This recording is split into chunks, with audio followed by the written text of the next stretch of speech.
incentives in the right direction to provide and deliver the outcomes that we want for our community. Okay. Jimmy, you had also pulled this item number 30.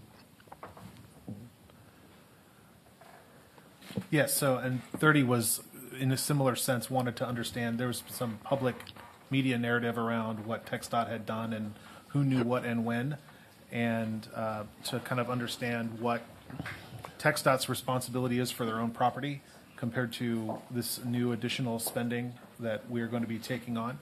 I did have the opportunity to talk to Mr. Mendoza earlier, but I thought it was really important to let the public know that this is, in essence, an unfunded mandate on property that we don't get to dictate what occurs on that property because it's state property, but it is entirely on us to spend city taxpayer dollars to maintain it.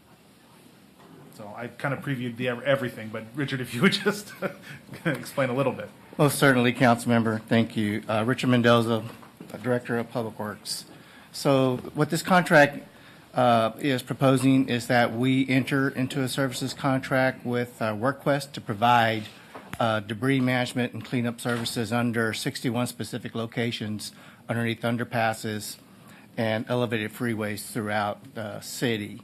And as Councilmember Flanagan stated, previously this work was conducted by the District 7 office of TxDOT, which stretches approximately from Bastrop westward to Llano. And they have always viewed this work activity as elective work, and we are under a municipal maintenance agreement for those state right-of-ways that reside within our incorporated city limits. And their interpretation of that municipal maintenance agreement in regards to these specific locations is that they're responsible for litter and for vegetation control. They view this as work that they have been conducting as above and beyond that basic service. And so I had started conversations with them last summer to share sensitivity around this heightened level of health and safety issues being caused by some of these encampments, homeless encampments under these underpasses, and shared with them that we had desire maybe for a couple of these specific locations if we can increase the frequency of cleanups from the once a month that they had traditionally done. And so we were in those conversations, and they shared with me, of course, at that time that they really felt that this was something that the city was responsible for, that they had been doing this, though, in an effort to ensure they've got safe access to the bridge inspections. So I was open to those conversations, and we had started to talk about how would we manage the transition of this work to the city. During that time, however, we did have some emergency flooding, which strained their resources, and the timetable in which we had initially talked about transitioning the work was compressed. And so we continue to work and talk with TxDOT, and we are doing so now because we view that this work is something that needs to be addressed. Earlier this year, in January, we formed an interdepartmental team across city staff, and we talked about the challenges. This consisted of code, of health, watershed, public works, transportation. And, we certainly understand that this was an unplanned and probably a demand that was placed on us sooner than we had anticipated, but we feel strongly it needs to continue. And we'll remain in conversations with TxDOT on what we feel are the responsibilities under the existing municipal maintenance agreement. I also want to mention in this context, just in case for folks that are watching, there was a press conference this morning where the point-in-time count numbers were announced. Councilmember Tovo and Kassar and Ellis and I were there. There are about 7,200 people every year that intersect with our support systems every year, but on any given night, that's what the point-in-time count measures, folks that are homeless in our community. The numbers in our community have gone up 5%, which is about 108 people, up to about 2,250. Our population has grown at about that same rate regionally over Travis County, 1,000 square miles over that time, which is one way to understand that number, but at the same time the number has gone up, and our goal is to end folks and homelessness is being experienced by folks in our community. It had two really good observations. One is that the numbers of homeless vets has gone down, and really dramatic reductions in the homelessness of children.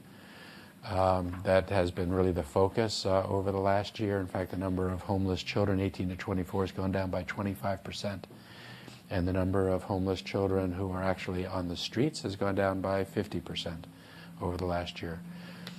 So these efforts that we do in the city when we focus attention, I think, are seeing results. The point well taken about the kind of the unfunded mandate is we take over a program from the state, and I would just point out to everyone just to remember that with respect to this expenditure and the pay for success expenditures, we're spending taxpayer dollars on things that our taxpayers want us to spend money on, because this is a priority. Our budget drivers are rising at about 3.8% year to year.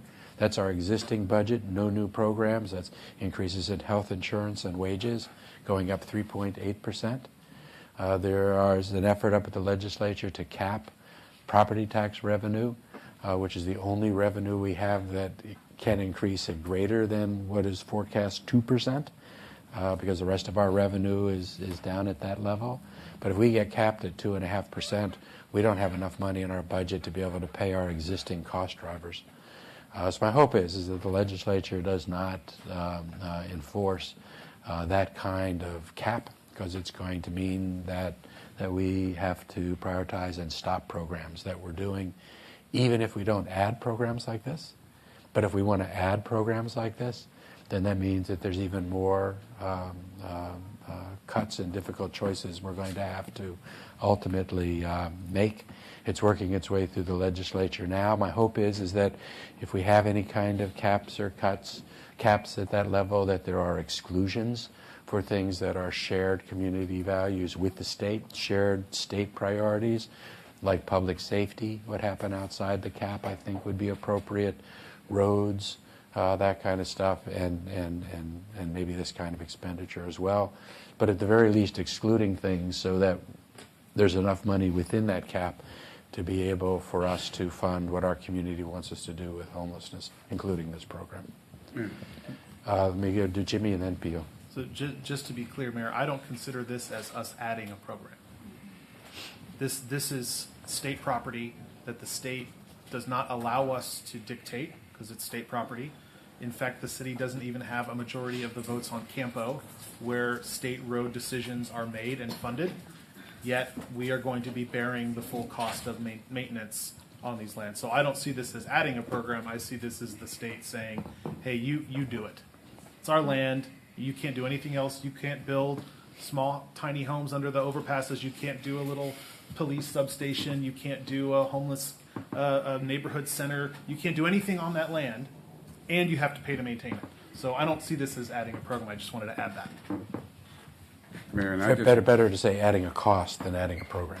and I just want to echo that too, because I had my state rep jump all over me when we funded money to improve North Lamar past 183 and South Congress past Ben White, and saying, why are you putting money up, fixing it and repairing the streets when it's a state responsibility? And I said, because y'all guys don't give us any funds for it. So we have to address the issues, because our residents are out there demanding that we do something for that. So it's these kind of mandates that, demands that they put on us, but, at the same time trying to restrict our funding so that we're not able to address those kind of issues, that a street that's all torn up, no sidewalks, and here we're investing our own money from the city to do the repairs, and at the same time they're trying to say, we're going to cap you at 2.5. So if they do that, I hope that they'll come back and give us some money for all the repairs and work that we have to do on their land and their property. Kathy? Yeah, I just was surprised, not pleasantly, to see this on our agenda. I share the concerns that Councilmember Flanagan raised. To underscore that point, I would just say it was a process and not a fast one to get permission to put a portable toilet on what is state land, and I just am so troubled by the notion that we would take on this expense. And I don't know whether, I'm not sure what the alternatives are here, or whether those are things we need to discuss in executive session rather than an open session. But, you know, one of the reasons why I'm so surprised is that TxDOT had initiated probably a year and a half ago a really useful process of pulling together stakeholders to talk about just this very issue. And Ashley Richardson on my staff participated in that. I had an opportunity to hear a TxDOT representative at one of the Ending Community Homeless Coalition membership council meetings who came and presented this issue. And then, you know, there were, I don't know, relatively maybe quarterly stakeholder meetings. As I mentioned, Ashley Richardson on my staff participated on one of those. And it was pulling together social service providers, other representatives, interested parties. I think Councilmember Houston's office participated to talk about how better and more holistically to address the issue going on under our overpasses, to try to bring services to the individuals who are sleeping there. And really the answer again and again in those conversations kept coming back to the need for more housing resources, more social service resources, and the fact that all of the organizations who were participating in those conversations, including the city, were so strapped for funds that those resources didn't exist. So for TxDOT to go from there, from doing such a proactive, holistic approach to convening those conversations to saying, and now we're not going to continue our piece of maintaining what are our structures, is surprising and unfortunate, and I'm really, really concerned about it. And so I believe we've submitted to the council Q&A a question about where else this is taking place. Are there other places throughout the state where TxDOT has decided they're going to pass on the maintenance of their facilities to the local municipality? And if so, what are those? You mentioned the maintenance agreement. I'd like to see that. And in the fiscal note, it refers to the various city departments that are now going to be charged with identifying funds to help come up with what Councilmember Flanagan rightly said, is not a program. It's not a new program. It's someone else's expense. What are those various city departments that now are not going to be able to potentially introduce a new program, including programs that would actually make measurable, significant change in this area, like providing social services or providing additional permanent supportive housing or providing funding to developments like the new Salvation Army Women and Children's Shelter. So those are my concerns. Paige. I echo those sentiments that all of y'all have brought forward. I was just curious if you knew off the top of your head. I saw a list of like what underpasses were specifically called out for this contract, and none of them are in District 8. I didn't know if that was a matter of just copying what contracts they were letting go of, or if we are going to be expected in other areas beyond these locations to be coming up with the funding for this as well. Certainly, Council Member. So the portion of the contract that TxDOT let expire were only for these 61 specific locations that were experiencing homeless camp environments. That was only one part of a district-wide contract that they use for right-of-way maintenance, litter, vegetation control. These locations will still receive those TxDOT services that they view as their base level of maintenance responsibilities. So that'll continue. And I did reach out to the service provider. They were only providing this type of service only at these locations within the city of Austin, nowhere else in their district, which would include some of our surrounding communities. I'll have to research if there's 20 some odd TxDOT districts throughout the state. I'll have to do some research and see if those have done similar things for other urban centers. So I don't anticipate beyond this that we're going to have to assume any additional contracts because the only portion of the work that they allowed to expire was this scope of services specific to these homeless encampments. They'll continue to do the basic litter and vegetation controls on these right-of-ways and the rest of the state-owned right-of-ways throughout our city. Okay. And we'll continue to be in conversation and collaboration with them. In fact, as part of the transition, I requested that they send a representative to meet with us when we have the kickoff to ensure that transition goes smoothly. And then also, I can request with them a letter explaining their position on the MMA, which they formed the basis of the decision to let this scope of work expire, and share that with council. Thank you. Ann? So I would echo what my colleagues have said. I too am concerned about this kind of cost being put on the city, particularly at a time when we're talking about revenue caps. I would just also echo that. I said echo. I'm really sorry that I wasn't able to make the press conference this morning. I've always participated in the point-in-time count, and I think it's really an excellent way for people to really talk to folks that are living on the streets and get a real personal understanding of what's going on. So, but the point I just wanted to make is that these cleanups are really important, and so we've got to pick up the cost. I think we're all saying that, while recognizing that it's important for us to do whatever we can to work with the state to recognize that really this is a responsibility that they're pushing off on us. I would also just echo what Councilmember Tovo said and that's really that, the more we continue to work on the root of the problem, the more that will help us with these costs. When we're putting dollars into cleanups that are really just not getting at the real source of the problem, then we're using dollars in a way that we have to right now, but they're not dollars that are effective in getting people housed. So the resolution that we passed at the end of January about looking towards immediate shelters is really important, and I'm excited about us continuing with that.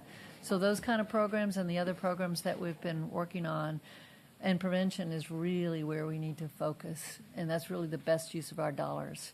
So we need to continue and work on cleanups because that's critical, but I want to keep our eye on the ball that these dollars are not the most effective use of dollars in terms of really helping with the issues around homelessness. Okay. Leslie? Thanks. Yeah, I'm echoing everything that has been said here, but I'm also would like to see what the MMA, what the language is in there, and why they decided to reduce the scope. And in effect, what we are being asked to do here is endorse the states pushing down yet another unfunded mandate to us, because our residents want these areas to be clean and safe. And I don't understand why we are being forced to do this, but we have had so much difficulty with TxDOT getting even just getting access to the underpasses in order to move the homeless communities into safer locations. So I don't know where that happens to be at this point, and I know that Ann was working on that with TxDOT to try to get access to the different underpasses in District 5. And I've got some issues in District 7 along these lines, but I'm really just fundamentally very concerned with simply adopting yet another unfunded mandate. And our public doesn't understand that this is really TxDOT's responsibility, because we're picking it up and we're doing it for them, and we're not making any kind of protest to it. And so I guess I'm not even sure we should take this up. What would happen if we delay this and maybe have some more conversations with TxDOT and see what's in the MMA and try to understand better why yet another unfunded mandate is being pushed down to the city of Austin? Thank you, Councilmember. Yes, and we did discuss that at length at the staff level. The consequence of us not entering into this contract for these services is there'll be a lapse in service because our departments don't have the internal capacity right now to conduct these cleanup with city staff and still take care of the other basic services that we provide, while we would enter into that debate, if you will, and interpretation of the municipal maintenance agreement. to have them re-enter into contracts. So it was a lapse in service, and we did discuss this at length across departments that we felt it was such a public health and safety item. APD was one of the strongest components at the table that spoke to its need because they were coordinating with TxDOT very closely to ensure that this vulnerable population was treated humanely and that they had access to services when we conducted the cleanup. So Okay. that's why we felt the sense of urgency to bring this up sooner. So, colleagues, I think that, of course, there was a gap in services because our staff weren't prepared to do this because the state had been doing it. Now the state is saying, we need to do it, but they didn't. It seems like we didn't have sufficient time to even respond, and they're at the not even a negotiating table. We didn't have the opportunity, it sounds like, to push back and say, we don't have the funding for this. We don't have the programs in place. We don't have the resources. And so now we're having to run to catch up on something that was outside of what was anticipated for our program of operations for the year. And I know that Public Health and APD and the rest of our staff who were talking with TxDOT did the best they could, but they also probably were in a posture of, well, we just have to take this. We can't say no. We can't do anything to try to ensure that TxDOT continues to assume its responsibility. So I'm just having a lot of fundamental problems with not only $1.56 million going, not necessarily just going to Workquest, but that we're having to allocate this money, that we are once again being put at a disadvantage by the state. And then we're looking, as you were mentioning, Steve, about the 2.5% revenue cap. I mean, this is a program that would be very vulnerable if we don't have the additional, and we can do this because we have the additional revenues ostensibly, but if that revenue cap goes into place, we won't. So I'm wondering if this is an item that we should maybe pull from our consideration on Thursday. Just wondering. Ann and then Jimmy. I really appreciate the concerns you're raising because I have those concerns, but I'm very worried about the lapse in services. What's happening with us right now is we often don't have sufficient cleanups as it is. Right. And it is a public health and safety issue. So I appreciate what you're saying, and we're really kind of in a bind here. So I don't know what the solution might be, but I really do not want us to have a lapse in service, particularly since we're dealing with an agency where we may not have many options and may not have any quick options. The other thing my understanding is, and we would want to verify this, and I know you're going to verify this, but we've been told at times in the past that really the overpasses in our community are the only ones that TxDOT has actually been doing cleanups for. So from their perspective, they may view what they've been doing as, sort of outside the norm. So I'd like to find a solution, but I'd like to do it in a way that does not result in a lapse of service, particularly since the services and the cleanups that we've had in place have not been sufficient. They've just been as much as we could do, and they're really not often enough. So, Jimmy. So, Mr. Mendoza, can you remind me, I believe that state law provides that TxDOT can not do this and force it onto municipalities. Is that right? So the state statute, as I understand it, is that once a city, a municipality incorporates an area, they take maintenance of responsibilities of all the right-of-way assets to include state-owned assets within that incorporated area. It's analogous to a neighborhood requesting to be a gated community, and then the city says, you're gated, now the streets are yours, the sidewalks are yours, unless that municipality, and this happens across the state, enters into a municipal maintenance agreement in which we request the state to support and assist the city with maintenance and operations of those state assets.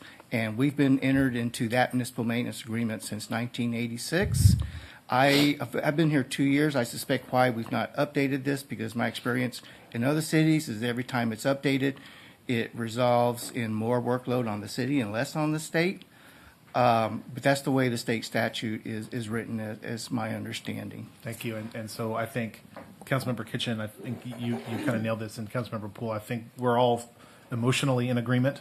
It doesn't seem right. I'm ready to move forward with this because it just needs to be done.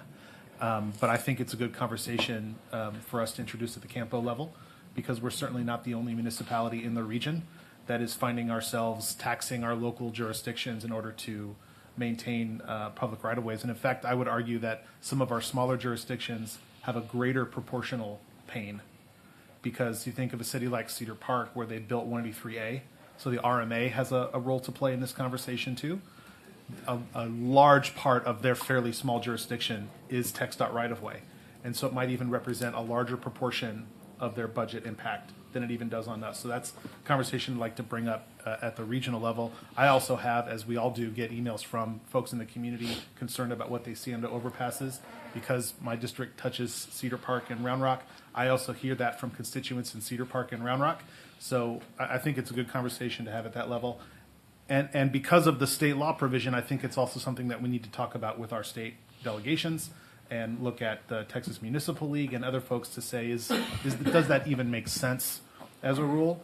That all being said, our local TxDOT folks, I think are great, and I enjoy working with them, and I don't think this reflects upon the local folks where we partner. This is, I think, a systemic issue that, based on an agreement from 1986, we haven't had to confront as directly as maybe other communities have. So be a more broader conversation. Leslie. Okay, so then just, that sounds good. I didn't know that it dated back that far, but I now have a question of why do we have such a hard time getting access under the overpasses from TxDOT in order to do the homeless cleanups in the first place, which was bedeviling the concerns down in District 5? It's, oh, well, maybe I'm not understanding your question. Didn't we have to do some kind of a memorandum of understanding or agreement with TxDOT a year ago or so in order for our staff to be able to go into the underpasses where the homeless were camping in order to do a cleanup? I'm not certain about that. I think the kinds of barriers that I am remembering experiencing was more about resources and time to do it, as opposed to permission to do it. But I may be missing something. So Okay, and my recollection is we just didn't even have the authority to go onto that property because it wasn't city property; it was state property. I think you. I don't know. Others may be more familiar with that than me. Okay. Yeah, I think Jimmy was working. It was that we had to get, the police officers could not go, and I'm sorry, they couldn't go and question the individuals that were in there because they were in private property. So, but I think there's an agreement now, mutual understanding that we can do that. All right, so the state statute didn't extend to that activity. Okay, so then I would just wrap up by saying I think this would be a great item to put on our 2021 legislative agenda and do whatever work is necessary in the ensuing time to get something like this with the Municipal League and the urban counties and the rest to see if we can't affect some better responsibility at the state level for these efforts. Kathy. Speaker. I'm just not ready to concede our need to take this on, though I completely agree with the need to continue the service. And I want to be very clear. Especially I want to be clear because the memo, I think, identified District 5 and one other district as being the source of concerns about this, and as probably the CAFs that my office has forwarded will indicate. Certainly I hear lots of concerns from constituents in District 9. We have lots of overpasses that generate concern among District 9 constituents and others who write about District 9 overpasses. But I guess what I'm confused about now is that we have a state statute that says one thing, but as I understand it, the maintenance agreement that you've referenced modifies that provision. And so this state maintenance agreement that I'm going to ask for through the Q&A from 1986, is it still in place? And why would we amend it? I guess that's really the fundamental question I have for our legal staff. Why would we amend it if we have a legal agreement with them that they're going to maintain the overpasses in this way? That's our document. Yes, we do have a maintenance agreement, and it still is in effect. It's been amended because over time, certain state routes have been added and certain routes have been taken off their system. An example, Cesar Chavez, that was taken off the system, so it was amended in 2003 or 4-ish to reflect that.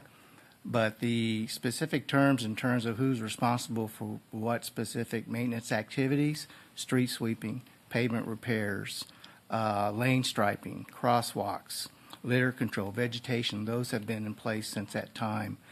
We have been in conversations with them to update that municipal maintenance agreement to better reflect, the current mode of operations for both the city and the state.